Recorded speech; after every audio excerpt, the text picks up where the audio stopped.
जी, lecture के दूसरे हिस्से का आगाज़ करते हैं। तो नमाज से पहले हम एनोमली के ऊपर डिस्कशन करें, इन्वेस्टिगेट काज के ऊपर,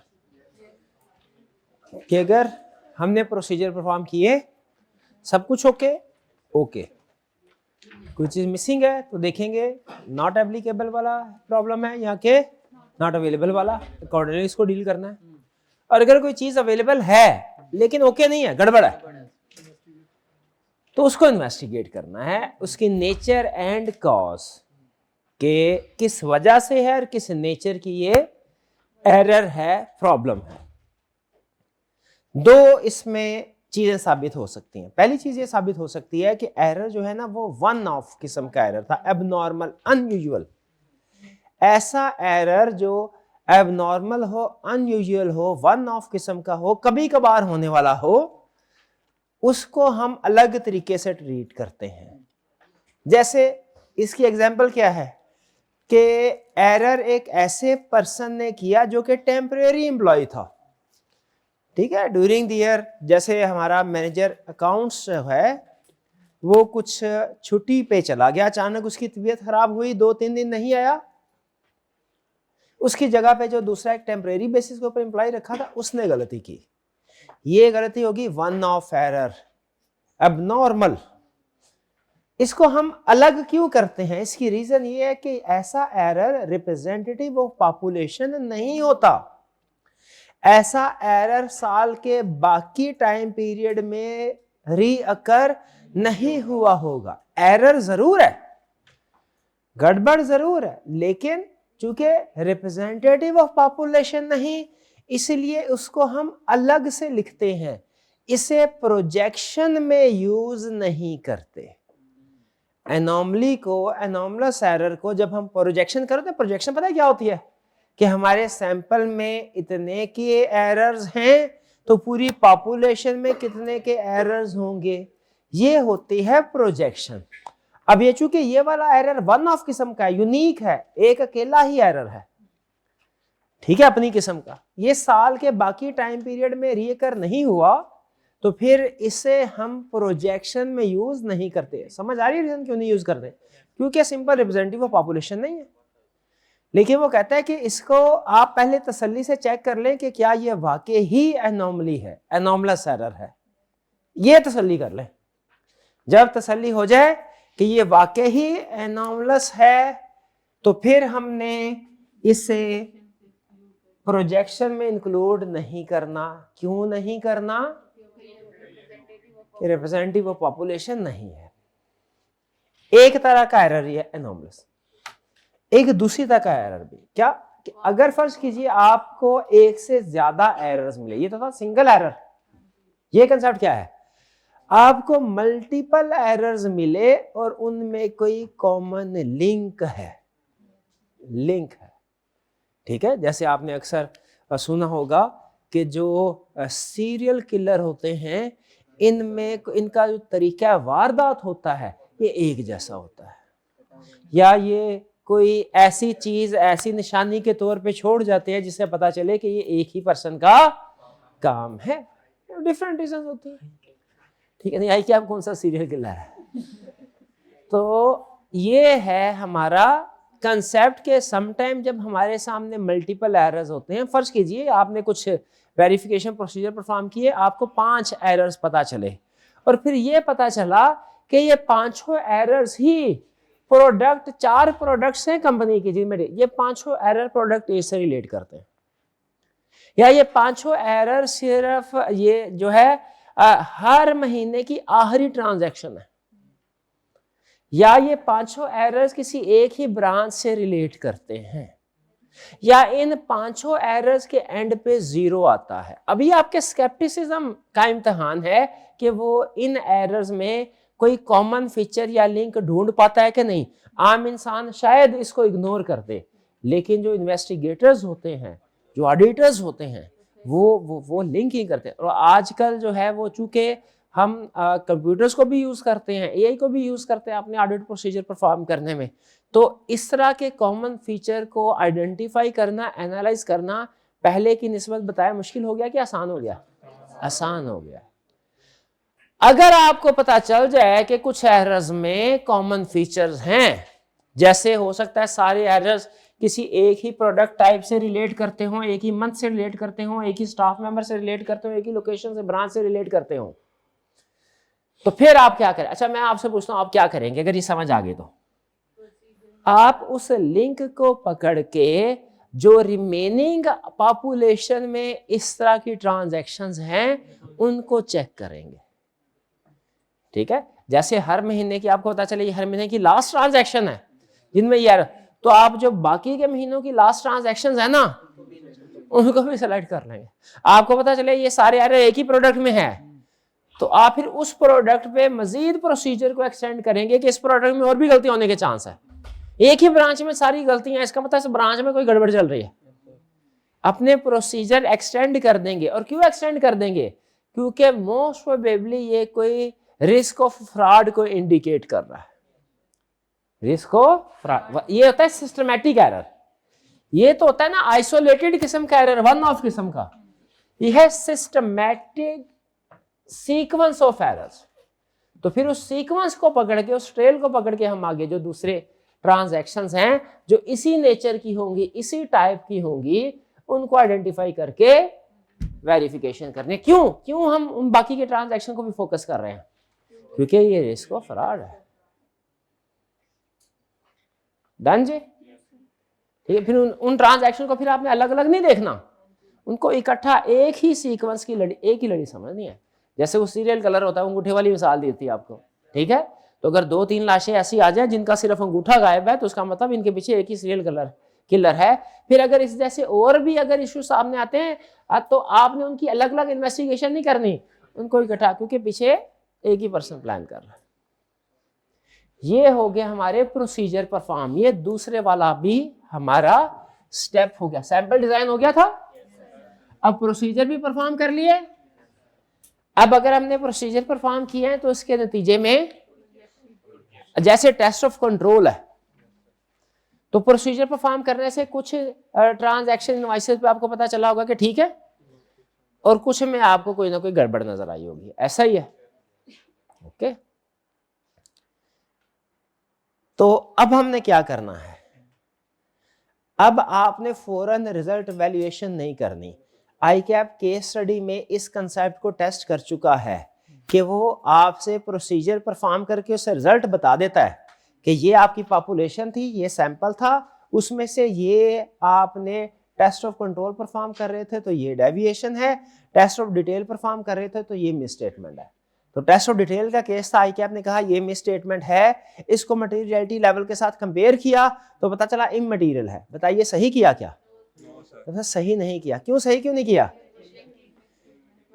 क्योंकि इसको प्रोजेक्ट करना है। प्रोजेक्ट किए बगैर सैंपल के नतीजे में जो मिसस्टेटमेंट सामने आती है ना, उनको प्रोजेक्ट किए बगैर आप रिजल्ट को वैल्यूएट नहीं कर सकते। पहले प्रोजेक्ट करेंगे फिर रिजल्ट को वैल्यूएट करेंगे। प्रोसीजर परफॉर्म करके जो एरर सामने आए, अगर डायरेक्ट उनकी वैल्यूएशन करेंगे तो वो गलत होगा। पहले प्रोजेक्शन करनी है, फिर उसके बाद रिजल्यूशन करनी है। आइए जरा देखते हैं प्रोजेक्शन कैसे करनी है। इसको हम एक छोटी सी एग्जांपल से डिस्कस करते हैं। फर्ज कीजिए हमारा पॉपुलेशन है 50, सैंपल है 10 का, इसमें से जो डेविएशन, फर्ज करें टेस्ट ऑफ कंट्रोल परफॉर्म कर रहे हैं, डेविएशन निकली ये 50 का सैंपल है, amount number of transaction 50, amount है 50 मिलियन, सिंपल रखते हैं। सैंपल है 10 का, अमाउंट है 10 मिलियन। डेविएशंस आई 2 में। जो डेविएशन है इसकी अमाउंट फर्ज कीजिए है जी, इसकी अमाउंट है 5 लाख। अब पहली चीज, अगर आप टेस्ट ऑफ कंट्रोल परफॉर्म कर रहे हैं, आपके लिए नंबर ऑफ ट्रांजैक्शंस अहम है, अमाउंट ऑफ ट्रांजैक्शन अहम नहीं है। आपने जो भी प्रोजेक्शन करनी है, जो भी वैल्यूएशन करनी है टेस्ट ऑफ कंट्रोल में, मैं आपसे ये पूछता हूं कि टेस्ट ऑफ कंट्रोल परफॉर्म कर रहे हैं, ये पॉपुलेशन है, ये सैंपल है, डेविएशन, सैंपल का डेविएशन रेट कितना है? सैंपल डेविएशन रेट कितना है? सैंपल का डेविएशन रेट कितना है? 20%। 2 ये सैंपल है, इसमें डेविएशन है, 2 divided by 10 multiply by 100, 20%। Sample का डेविएशन रेट 20% लिख दिया जी मैंने।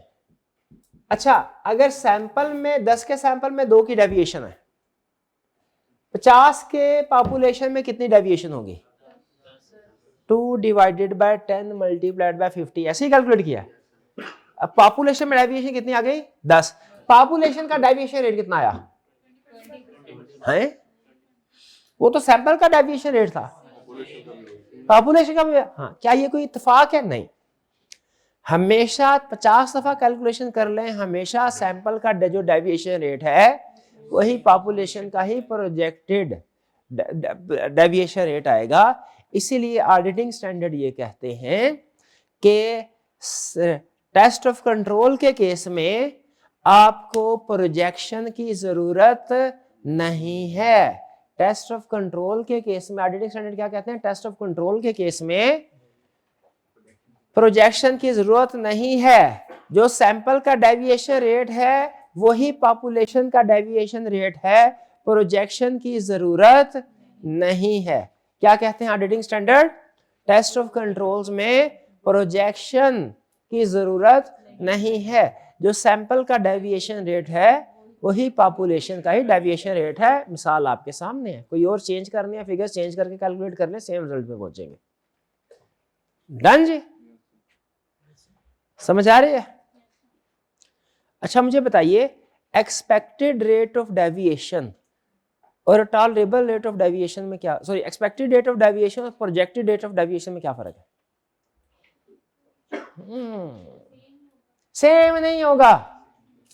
जो चीजें दुनिया में दो हमेशा सेम हो, उनमें से एक आहिस्ता आहिस्ता दुनिया से खत्म हो जाती है। क्या आपको पता है ये बात? दुनिया में अगर कोई दो मुख्तलिफ चीजें हैं ना, दो चीजें हैं, तो उसका कुछ ना कुछ मुख्तलिफ है। ठीक है, वो इंग्लिश में हमने सीखी थी ये बात, हमारे टीचर सिखाते थे। इंग्लिश के अक्सर होता है ना, ये अल्फाज है, ये भी इसका भी वही मतलब है, इसका भी वही मतलब है। तो अगर दो अल्फाज का हमेशा सेम मतलब हो तो उनमें से एक लफ्ज आहिस्ता आहिस्ता फिर खत्म हो जाता है। ऐसा नहीं है भैया। एक्सपेक्टेड रेट ऑफ डेविएशन में टॉलरेबल, ये प्रोजेक्टेड रेट, कुछ तो फर्क है। सुने, एक्सपेक्टेड रेट ऑफ डेविएशन है आपका प्रोसीजर पर सैंपलिंग करने से पहले जो अंदाजा होता है कि इतनी डेविएशन होगी। वो अंदाजा किस बेस पे? आपकी प्रीवियस अंडरस्टैंडिंग के बेस पे,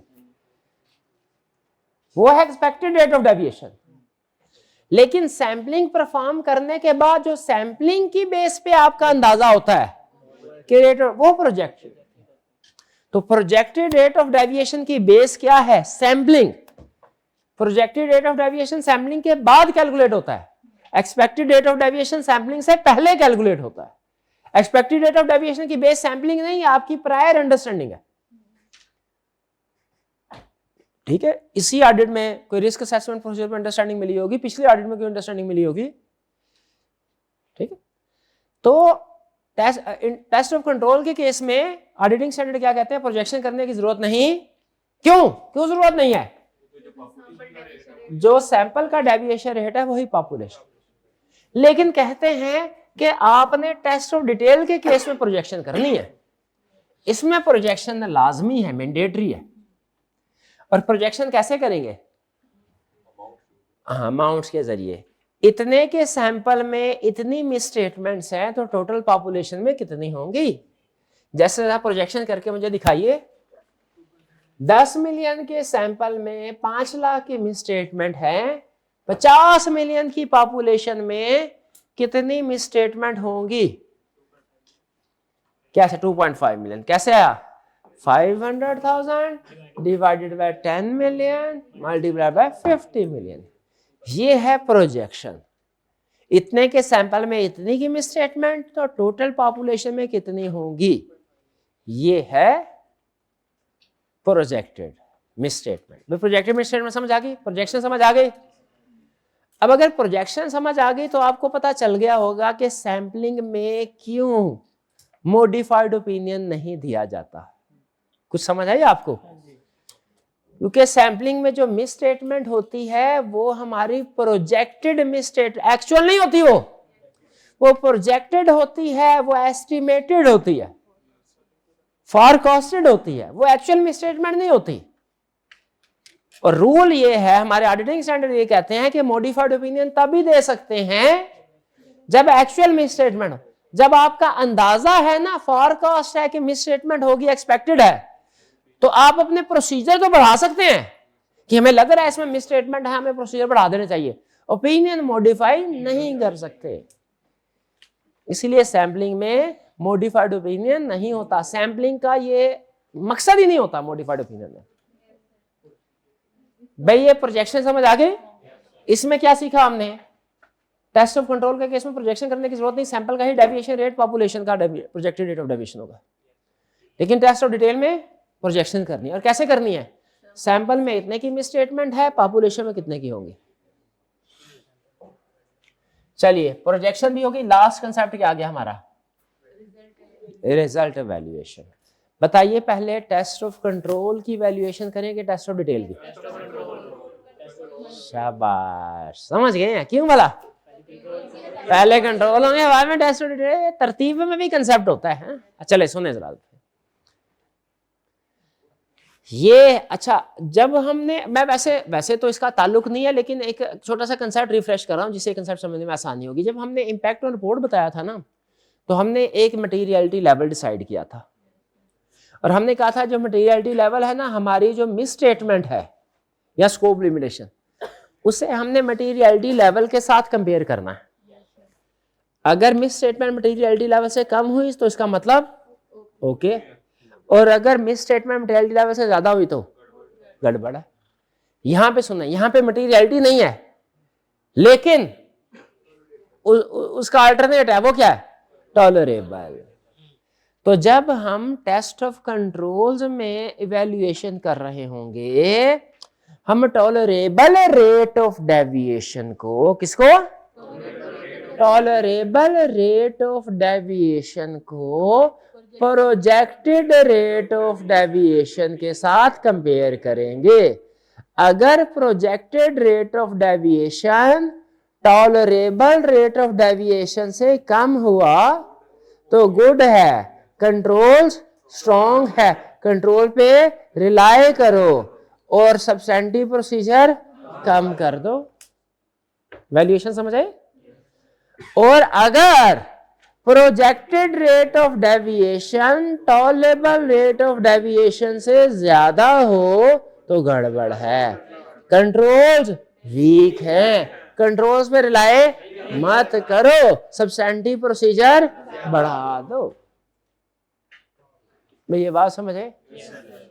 ये था वैल्यूएशन टेस्ट ऑफ कंट्रोल की, सिंपल। ठीक है, नहीं प्रोजेक्टेड टॉलरेबल से कम है, कंट्रोल स्ट्रॉन्ग, प्रोजेक्टेड टॉलरेबल से ज्यादा है, कंट्रोल में। ये वैल्यूएशन हो गई। रिपीट कर दें कि आगे चलें? ओके। नेक्स्ट वैल्यूएशन है टेस्ट ऑफ डिटेल्स की। टेस्ट ऑफ डिटेल में अब क्या करना है हमने, जरा गैस करें। प्रोजेक्टेड मिस स्टेटमेंट को टॉलरेबल मिस स्टेटमेंट के साथ कंपेयर करेंगे।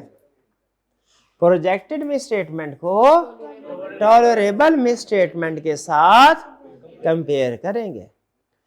अगर तो projected miss statement tolerable miss statement से कम हुई तो फिर इसका ठीक है, population is free from material miss statement. चलो भैया आगे दूसरे एरिया की तरफ चलो, इसमें एविडेंस मिल गया, खत्म, दूसरे एरिया की तरफ चलो। अब बाहरी सुने, क्लाइमेक्स है। अगर projected miss statement tolerable miss statement से ज्यादा हो जाए, projected miss statement tolerable miss statement से ज्यादा। अच्छा, हमारे पूरी ऑडिट में ना हमारा अल्टीमेट कंक्लूजन आपने देखा होगा यही होता है कि या तो पॉपुलेशन ठीक है, एरिया ठीक, या उसमें कोई गड़बड़ है, कोई तीसरा कंक्लूजन तो ही ना होता, या तो ठीक है या उसमें कोई ना कोई मसला है। ओके, अब वापिस आए, अगर प्रोजेक्टेड मिसस्टेटमेंट टॉलरेबल मिसस्टेटमेंट से ज्यादा हो, अजीब सिचुएशन में आ गए, अजीब, अगर प्रोजेक्टेड टॉलरेबल से ज्यादा हो, क्या हम ये कह सकते हैं कि पॉपुलेशन ठीक है? क्यों नहीं कह सकते? क्योंकि हमें नजर आ रहा है कि प्रोजेक्टेड में ज्यादा है, हमारा एस्टिमेट है कि भैया बहुत ज्यादा मिसस्टेटमेंट है, अभी हमने ढूंढी नहीं तो क्या हुआ, हमें अपने सैंपलिंग के रिजल्ट की बेस पर लग तो रहा है सैंपल में तो तबाही फिरी हुई है, तो पॉपुलेशन में भी तबाही फिरी होगी, अंदाजा अभी हमें तबाही पता नहीं चली लेकिन हमें नजर आ रहा है। क्या हम ये कह सकते हैं पॉपुलेशन ठीक है? नहीं कह सकते। अब सुने, क्या ये कह सकते हैं कि पॉपुलेशन गलत है, पॉपुलेशन इज मटीरियली मिसस्टेटेड, ये कह सकते हैं? ये भी नहीं कह, क्यों नहीं कह सकते? क्योंकि आपने आइडेंटिफाई नहीं किया, सैम्पलिंग किया है। अजीब सूरत हाल में फंस गए, ना ये कह सकते हैं कि ये ठीक है, ना ये कह सकते हैं कि ये गलत है, बड़ी नाजुक सूरत हाल है।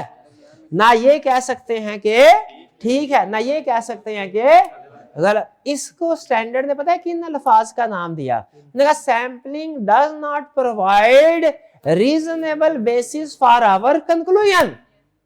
क्या क्या क्या अल्फाज दिए इस सिचुएशन को डिस्क्राइब करने के लिए? Sampling does not provide reasonable basis for our conclusion. भैया सैम्पलिंग हमें किसी कंक्लूजन पे पहुंचा ही नहीं रही, ना वो ठीक वाले कंक्लूजन पे पहुंचा रही है ना गलत वाले पे। तो फिर यहाँ पे बताएं क्या करना चाहिए? हाँ, यहाँ पे मजीद प्रोसीजर को एक्सटेंड करना चाहिए, मैनेजमेंट से क्या है कि मजीद ट्रांजैक्शन को चेक करना चाहिए। सैम्पलिंग फेल हो गई तो क्या हुआ, आप दूसरे प्रोसीजर की तरफ चले जाए, एनालिटिकल प्रोसीजर की तरफ चले जाए, स्पेसिफिक आइटम सिलेक्शन की तरफ चले जाए। हो अगर ज्यादा ही मसला है तो 100% सिलेक्शन की तरफ भी जा सकते हैं। लेकिन sampling does not provide reasonable basis for our conclusion. भाई कुछ बात समझ आ रही है इवैल्यूएशन में? हाँ, ये ओवरऑल ओपिनियन भी यही होगा कि हमें सैम्पलिंग ने कोई किसी नतीजे पे नहीं पहुंचाया, सैम्पलिंग ने हमें किसी नतीजे पे नहीं पहुंचाया, तो फिर कोई और ढूंढ ले वो नतीजे पे पहुंचा देंगे, कोई और प्रोसीजर देख ले, यही बनता है, यही वो आपको सिखा रहा है। क्लियर? चलिए, ये था हमारा आज का लेक्चर। अच्छा, एंड पे ये आपको कल ही समझा दिया था मैंने, सैम्पलिंग का मकसद टाइप ऑफ ओपिनियन डिसाइड करना नहीं होता, सिर्फ ये डिसाइड करना था मजीद प्रोसीजर। और अब आपको उसकी रीजन समझ आ गई होगी, क्योंकि इसमें हम एक्चुअल मिसस्टेटमेंट नहीं आइडेंटिफाई किए थे, प्रोजेक्टेड मिसस्टेटमेंट की बेस पे हम कंक्लूजन पे पहुंच रहे होते, तो कंक्लूजन जाहिर है प्रोजेक्टेड का ओपिनियन हो नहीं सकता। मॉडिफाइड ओपिनियन देना हो ना आपने, तो बेसिस फॉर मॉडिफाइड ओपिनियन में बताना होता है किस जगह पे कितने अमाउंट की क्या मिसस्टेटमेंट है, वो जब तक ढूंढेगा नहीं पता नहीं करेगा। एक्चुअल अमाउंट बतानी होती है, प्रॉफिट पे इफेक्ट बताना होता है। भाई कुछ कुछ बात समझ आई? अच्छा, अब इक्का दुक्का कंसेप्ट छोटे छोटे हो सकता है कि हो, जो कि पास पेपर की केस स्टडी के दौरान में आपके सामने आए, वो फिर हम पेपर के तरह डिस्कस करेंगे। जैसे एक छोटा सा कंसेप्ट है कि अगर एक्सपेक्टेड रेट ऑफ डेविएशन जो है, जो हम स्टार्ट में डिसाइड करते हैं, वो अनएक्सेप्टेबली हाई हो, हाई नहीं, क्योंकि अगर expected rate of deviation high हो ना, तो हमें स्टैंडर्ड ने बताया अपना सैंपल साइज बढ़ा दो। लेकिन अगर वो अनएक्सेप्टेबली हाई, शुरू में बहुत ज्यादा, टॉलरेबल रेट ऑफ डेविएशन है 10%, एक्सपेक्टेड रेट ऑफ डेविएशन 25% है, हाई नहीं, अनएक्सेप्टेबली हाई। यहां पे गैस करें क्या करना चाहिए, सैंपल साइज बढ़ाना चाहिए कि टेस्ट ऑफ कंट्रोल परफॉर्म ही नहीं करने चाहिए? जब आपको पहले से ही पता चल गया कंट्रोल वीक है, क्या परफॉर्म करने के लिए? हाँ, ये सीधा सीधा पहले, बाद में भी जब पता चलना है कि कंट्रोल वीक है तो भी पता चल रहा है। सैंपल चाहिए आपको, तो एक दफा सैंपल सेलेक्ट कर लिया ना, उसको फिर चेंज नहीं करना। ये तो मैंने कल भी सिखा दिया था आपको। भाई कुछ कुछ बात समझ आई आपको? ये था हमारा सैंपल। अच्छा, एंड पे एक छोटी सी न्यूमेरिक एग्जांपल है, 2-3 मिनट में आप इसको रीड कर लेंगे, तसल्ली के साथ रीड कर लें, आपको पता चल जाएगा कि प्रैक्टिकली वर्क कैसे करती है। एग्जाम कंसेप्ट शायद रिवाइज ना हो, लेकिन कंसेप्चुअल क्लैरिटी आपको मिल जाएगी कि सैम्पलिंग वर्क कैसे करती है। ठीक है जी। अच्छा, यहाँ अब होम असाइनमेंट मैं आपके साथ व्हाट्सएप ग्रुप में शेयर कर दूंगा, उसमें 1-2 क्वेश्चन ऐड करने हैं मैंने, तो ज़हनी तौर पे तैयार रहिएगा। फिर ना कहिएगा सर रात को शेयर की थी आपने, हम सो गए थे, सुबह उठ के देखा ही नहीं। मैं जल्दी शेयर कर दूंगा। सुबह कोई छुट्टी नहीं है, कल हमारे लेक्चर होगा, अब सैटरडे को भी हमारे लेक्चर हुआ करेंगे। Yes yes yes yes yes yes. और अभी वो जो सर अदनान वाली क्लास है गालबन वो 2:45 बजे है, हाँ जी वहाँ, तो उसके लिए अब आप फ्री हैं तो पहले रीड कर लीजिए, तो उसके बाद फिर उस क्लास के लिए जाइए। आज है, उन्होंने मुझे 2 दफ़ा याद करवाया, बयान है, चले जो भी है बयान, हाँ जी बिल्कुल बिल्कुल बिल्कुल बयान है बिल्कुल उसके लिए हाँ जी। तो अगर आप कुछ सीखना चाहते हो तो बयान में जाइए, अगर आपको पहले से सब कुछ पता है तो आपकी मर्जी है, मेरे को सब पता है, ऐसा क्या। चलिए आज का लेक्चर यहाँ पे खत्म करते हैं। अल्लाह हाफिज। और पढ़ तो ले, भाई पढ़ ले जो एग्जाम्पल बोली है।